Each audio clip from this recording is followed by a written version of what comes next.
Sandhill cranes are large, long-legged, heron-like birds with distinct patches of ball red skin on the top of their heads. The Sandhill crane can reach heights of nearly 4 feet with a wingspan around 6.5 feet.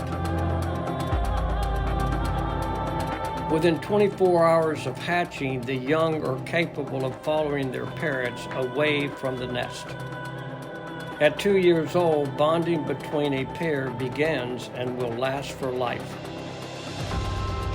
They have a wide-ranging diet and can be found feeding on seeds, grains, berries, insects, earthworms, mice, small birds, snakes, lizards, frogs, and crayfish.